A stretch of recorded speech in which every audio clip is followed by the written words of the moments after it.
That Christmas morning, I walked into my parents' house carrying two secrets I thought might finally change the way my family looked at me. My name is Laura. I was 32 years old, and for the first time in my life, I believed I had news worthy of pride. In October, Mark, the man who had loved me with a steadiness I had never known at home, had slipped a ring on my finger during a hike in the mountains. Around the same time, my company promoted me to senior marketing coordinator, a role I had worked toward for years with late nights and endless patience. I wanted to tell the story in the living room where our family tree still glowed with white lights and the angel topper that had crowned it since I was a child. I wanted to say it aloud at a table set with the china that had marked every holiday of my memory. And I wanted to see my mother's face soften for once. My father John greeted me at the door, his bear hug as warm as ever. He asked about my new position, and for a fleeting moment, I felt seen. Then my mother Barbara appeared, dressed in the red sweater I had given her the year before. Her eyes scanned me up and down, and she asked why on earth I would wear a green dress that made me look washed out. She commented on my hair as though I had just rolled out of bed. I tried to smile, to brush it away. But her words landed heavy. In the living room, my sister Jennifer sat poised in a navy suit, glowing under my mother's praise, while my brother Stephen checked messages from the hospital in his expensive sweater and watch. Jennifer smirked that I was late. I explained I had only stopped for gas, but nobody cared to listen. I placed my gifts beneath the tree, my purse holding the velvet ring box, and tried to quiet the drum of my own heartbeat. I had thought this year might be different. I had thought maybe, finally, the words I carried would matter. From the time I was old enough to understand the balance of attention in our house, I knew I was not the favored child. My older brother Stephen was the golden boy, and my younger sister Jennifer was the darling. That left me in the middle, a position that felt less like a place and more like a shadow when Stephen came home with a report card full of B's. Barbara celebrated as if he had solved world hunger when Jennifer threw a tantrum and smashed a glass. Barbara called her spirited and imaginative. When I raised my voice once, only once, I was told I needed an attitude adjustment. It was not just that their mistakes were forgiven while mine were magnified. It was the message that I would have to work twice as hard for half the recognition. In high school, I started working part-time at the grocery store and tutoring younger kids. We did not need the money. I did it because I believed that if I could contribute something tangible, maybe I would prove my worth. I bought Barbara flowers for Mother's Day and jewelry for her birthday, carefully wrapped with ribbons I tied myself. I searched through catalogs to find gifts for Christmas, ones I thought would make her smile. Stephen and Jennifer often grabbed something last minute at the mall, but their gifts brought tears and long embraces. Mine were received with polite thanks and quickly set aside. When the time came to choose a college major, I had already learned to expect disappointment. I picked marketing because I loved the mix of creativity and strategy. To me, it was storytelling, the art of reaching people where they lived and convincing them to believe in something bigger. To Barbara, it was a joke. She told me it was not a real career, that it was playing with pretty pictures. She compared me to Stephen, who was preparing for medical school, and Jennifer, who had announced her dream of law school. Why can't you do something meaningful? Something that actually helps people, she asked. I nodded, but inside I was breaking. I did not change my major, though. I pushed forward, earned my degree with honors, and took the first job I could find at a small downtown firm. The early years were brutal, long hours and little pay, but I proved myself. Every campaign I built, every client I brought in, felt like climbing a mountain alone. When I called home, eager to share a success, Barbara's response was always the same. That's nice. Dear, did I tell you Stephen was just published in a medical journal? Jennifer won another case. Each call ended with my accomplishments drowned under theirs. Still, I kept trying.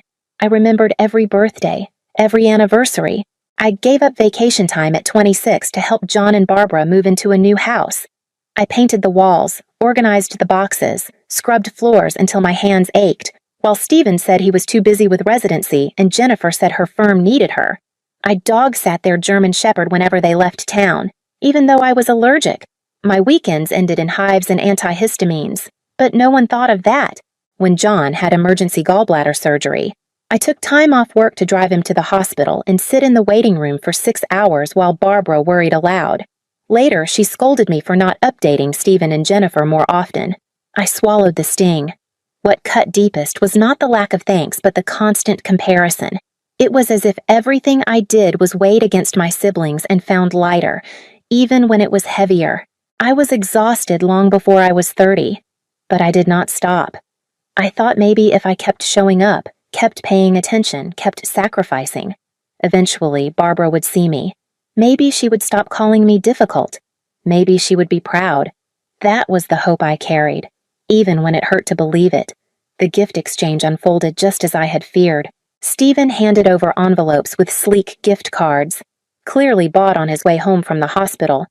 But because they were from luxury stores, my mother reacted as though he had performed a miracle. She exclaimed about his thoughtfulness, told the relatives how generous he was, and hugged him tightly. Jennifer presented a weekend getaway to a spa resort, and for nearly 20 minutes the room buzzed with planning, questions about the amenities, and praise for her success. I waited quietly with my carefully chosen packages. When it was finally my turn, I handed Stephen a monogrammed leather briefcase, Jennifer a set of engraved pens, and my parents a photo album I had spent weeks building. Each page held restored photographs, scanned and retouched, printed and arranged in layouts I designed late into the night. I imagined Barbara smiling as she turned the pages, maybe even crying at the images of birthdays and summer trips. Instead, she flipped through quickly, said it was nice, and then told Stephen to show everyone the new watch his colleague had given him. I felt the air leave my chest as if my effort had no weight at all. John reached for my shoulder and whispered that the album was beautiful, but the moment had already slipped away. I moved to the kitchen to keep busy. The smell of turkey roasting filled the air, and I checked the timer. Mashed potatoes, stirred gravy. Barbara stood at the counter giving orders without looking up. The turkey comes out in 20 minutes. Someone needs to set the table. When I asked where Jennifer was, she said Jennifer was with Grandma Dorothy and shouldn't have to worry about kitchen work because she worked so hard during the week. I wanted to ask whether my own long hours and late nights counted for nothing, but I bit my tongue. As I carried plates into the dining room, I passed the hallway and froze. Barbara's voice floated from the living room where she spoke with Aunt Susan. She said in that dismissive tone I knew too well, "Laura's still at that little ad place. And Mark. He teaches high school English. At least it's stable, I suppose." My stomach tightened.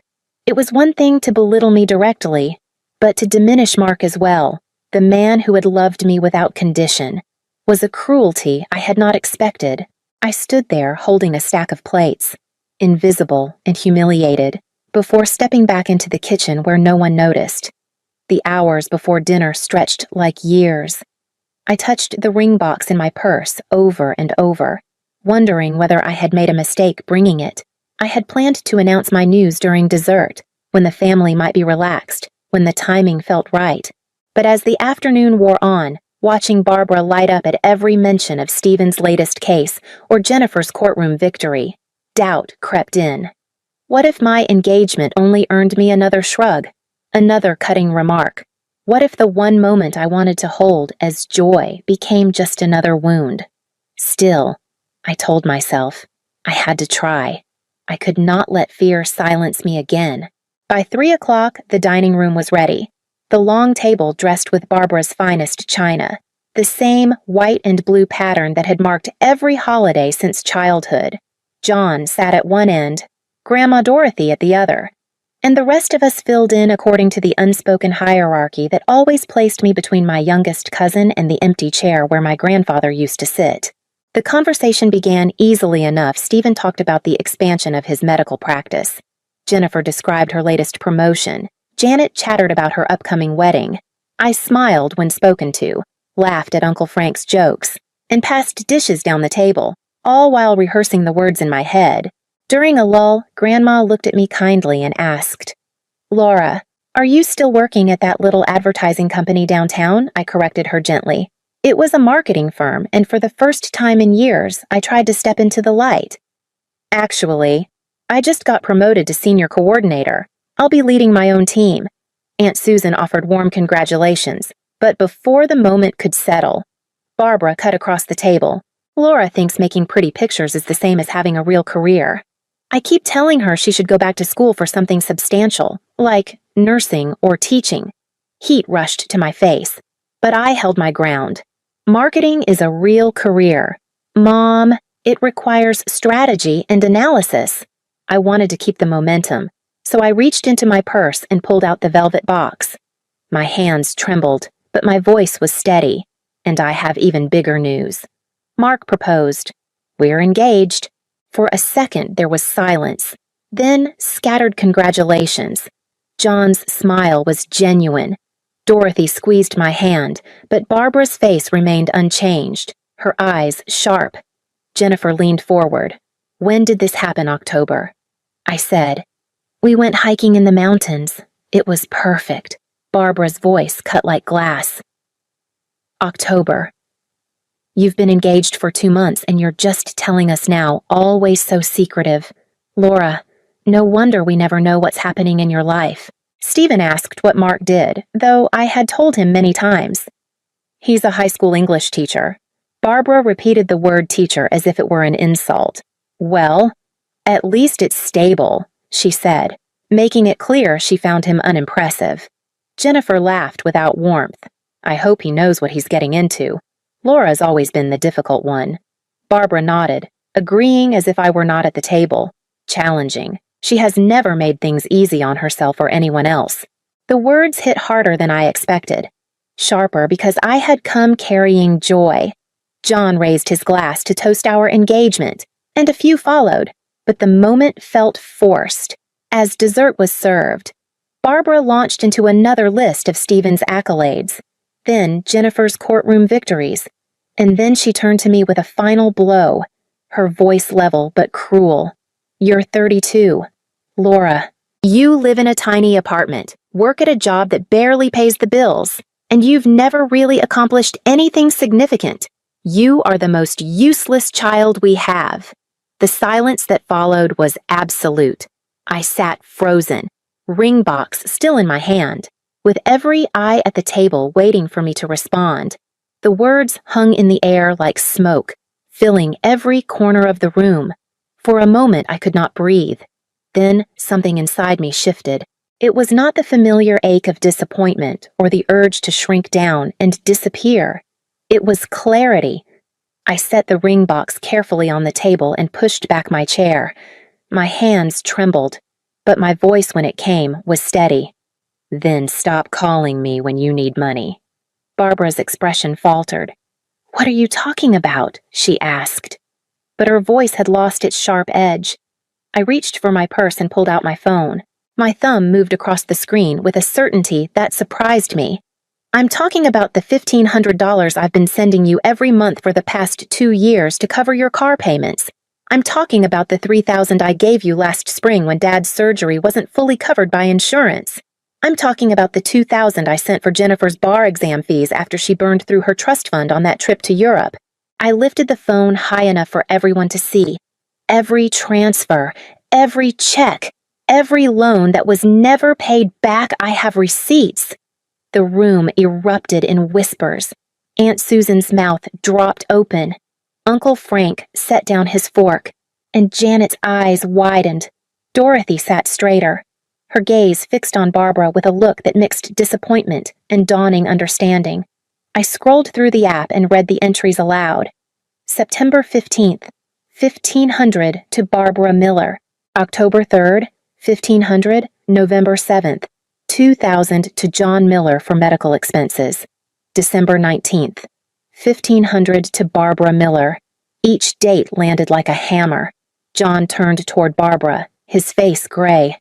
"Barbara, is this true?" he asked. She opened and closed her mouth. "It's not what it sounds like. Laura was just helping out temporarily. Until we got back on our feet." "Temporarily," I said. A bitter laugh escaped before I could stop it. 2 years of monthly payments. 2 years of me living paycheck to paycheck while you drove around in a car I was paying for. 2 years of sacrificing my own stability while you told anyone who would listen that I was useless. I turned to Stephen, whose face had gone pale. Remember last Christmas when your student loans went into default because your practice wasn't earning enough yet? Who do you think paid that off? It wasn't Mom and Dad. It was me. $4,000 I had been saving for a down payment on a house. Stephen's voice was hoarse. I didn't know. Of course you didn't know, I said. Because Mom made me promise not to tell. She said it would embarrass you. Jennifer stared at her plate, her voice small. I didn't know you paid for my exam. You weren't supposed to know. I said, just like you weren't supposed to know about the hospital bills, or the loans, or all the other times I covered for this family. Every time I picked up the pieces, every time I carried the weight, Mom told me to keep quiet. And I did, because I thought if I gave enough, sacrificed enough, maybe she would finally see me. Maybe she would finally be proud. I turned back to Barbara. You want to know what kind of man proposes to someone like me, the kind who sees that I've been keeping this family afloat while you dismissed my job as meaningless, the kind who recognizes that I've been sacrificing my own dreams so that all of you could keep yours. That's what he sees. Barbara shook her head, trying to recover. Families help each other. That's what we do. No, I said, my voice stronger now. Families support each other with respect. What you do is take my money while calling me useless. What you do is use me as a safety net and then shame me for existing. But tonight, it ends. I slipped the phone back into my purse and looked straight at her. The Bank of Laura is permanently closed. The silence that followed was absolute. The ticking of the grandfather clock in the hallway grew louder than any voice. Barbara's mouth opened, but no words came. Dorothy folded her hands on the table and gave a slow, deliberate nod. John's eyes did not leave my mother's face. Stephen leaned back in his chair as though seeing me for the first time. And I, standing there with my heart pounding, felt lighter than I had in years. The room broke open the moment I sat back down. Aunt Susan demanded to know how long this had been happening, her voice sharp with disbelief. Uncle Frank leaned forward, asking John if he truly had no idea about the money. Janet stared between me and Barbara, her eyes wide as though she was watching a play where the script had suddenly flipped. Through it all, Dorothy's silence was heavier than any outburst. She fixed her daughter with a gaze that made the rest of us hold still. Finally, Dorothy spoke, her voice stern in a way I had rarely heard. Barbara, I am deeply disappointed. Your daughter has been sacrificing her own security while you mocked her. That isn't just ungrateful, it's cruel. The words cut clean, and for once, Barbara had no quick reply. She tried, stammering about family obligations. But Dorothy lifted a hand and ended the excuse before it began. John turned to his wife, and I saw something new on his face, anger mixed with confusion. Is it true, 2 years of car payments, surgery bills, loans, all hidden from me? Barbara fumbled, saying it was temporary, that she didn't want to worry him. But he shook his head. You had no problem embarrassing Laura in front of everyone. Now you don't want to discuss the truth that ends tonight. His words carried a finality I had never heard from him. Stephen finally found his voice. He spoke quietly, almost ashamed. Laura, if I had known you were the one who paid off my loans, I would have handled things differently. I should have asked if you needed help. I should have noticed. His admission felt raw, but it also showed how far away he had been all those years. Jennifer sat frozen, her fork untouched. She whispered, I don't understand why you didn't just say no. I turned to her, because I wanted to help. I thought maybe if I gave enough, I would finally matter. But I see now it was never enough. The table went quiet again, all eyes on Barbara, for the first time in my memory. She looked unsettled, her superiority cracking at the edges. The balance of power had shifted, and everyone felt it. The phone began ringing before I even made it home that Christmas night. And it did not stop for days. Normally, I would have answered every call, rushing to soothe feelings, to manage the family's moods, to patch over the cracks. This time I let them go to voicemail. I sat in the dark living room of my apartment, still in my green dress, listening to the buzz of unanswered calls while the engagement ring glimmered quietly on the coffee table. For the first time in my life, silence felt like strength. Mark flew back from Portland 2 days early when I told him what had happened. He found me curled on the couch with my phone lighting up beside me. He pulled me close, and when I asked if I had been too harsh, he shook his head. Laura, you've been paying their bills while they called you useless. There is no universe where that's too harsh. His words settled into me like a steady anchor. John called first. His voice carried a weight I had never heard before. Laura, I had no idea your mother was asking you for money. I should have stood up for you all these years. I'm sorry. It was the first genuine apology I had ever received from him. And though it didn't erase the past, it meant something. Stephen called the next day. Laura, I feel awful about the loan. I want to pay you back. I told him it wasn't about the money. It's about the fact that you never asked if I needed anything. You assumed I was fine. He was quiet for a long moment before admitting, I guess I always thought you were the strong one. Jennifer waited 3 days before reaching out.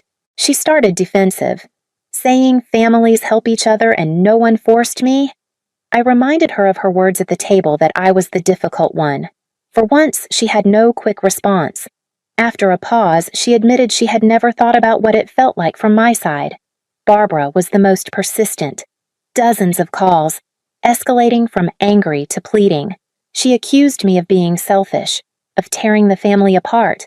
Then she shifted, suggesting maybe we could work something out. By the end of the week, her voice finally cracked, and she said she might have been too harsh.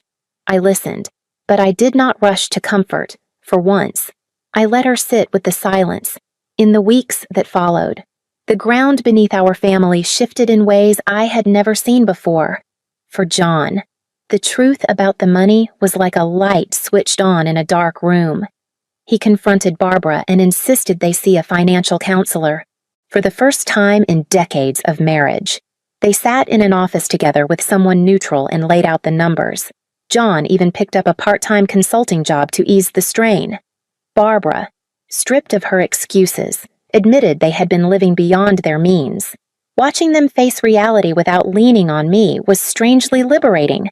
Meanwhile, my own life began to expand in small but powerful ways.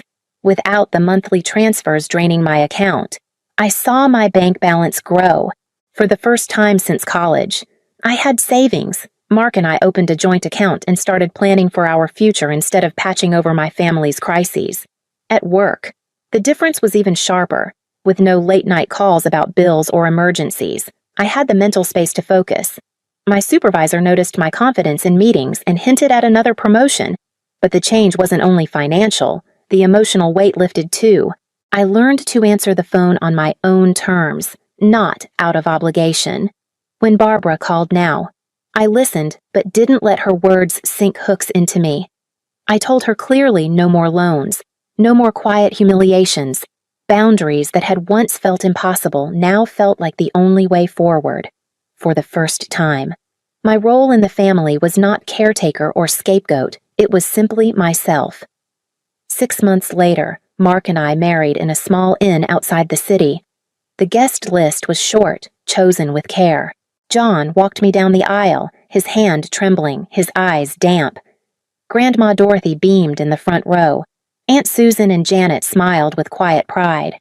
Stephen and Jennifer came, subdued, as if still measuring the new ground between us. Barbara was there too, dressed flawlessly, her face controlled, her voice softer than I remembered. The ceremony was simple. When I looked out, I didn't see obligation, only choice. These were the people who had shown respect. At the reception, John rose to speak, his voice caught. Laura has always been the heart of this family, though we didn't always see it. Mark, you're marrying someone strong, someone loyal. I only hope you'll honor her in the ways we sometimes failed. The honesty in his words struck deeper than any praise. Barbara spoke later, her remarks clipped and careful. Laura, I was wrong. I hope you and Mark build a good life together. It wasn't warmth, but it was more than I had ever been given. And as Mark and I danced, I understood something new. I didn't need her blessing to feel whole. The joy was mine, built by my own choices. Life with Mark carried a lightness I had never known. We bought a modest house, filled it with things we chose together, not hand-me-downs. At work, I flourished, no longer drained by late-night calls or hidden bills. The girl once called useless now led her own team with confidence. My family ties shifted, uneven but real. John reached out more often, speaking of books or woodworking. Our conversations warm in a way they had never been. Stephen began to check on me, even asked for my advice once. A small but startling change. Jennifer stayed polite but distant, and I accepted that not every relationship could be mended. Barbara was the hardest. Old habits slipped through criticisms, comparisons, but I no longer stayed silent. When I pushed back, she sometimes apologized, awkward and halting, but it was more than before. I stopped waiting for her to become a different mother. What mattered was that I had changed. Nearly a year later, she called, her voice quieter than I remembered. Laura. I ran into Mrs. Henderson. I told her about your promotion, your house, and I realized I don't think I've ever told you this directly. I'm proud of you. They were words I had once craved, but by then, I no longer needed them. Thank you. Mom, I said. After we hung up, I smiled. Good. Really good. But the truth was, I would have been fine either way. That was the victory I had waited a lifetime to claim.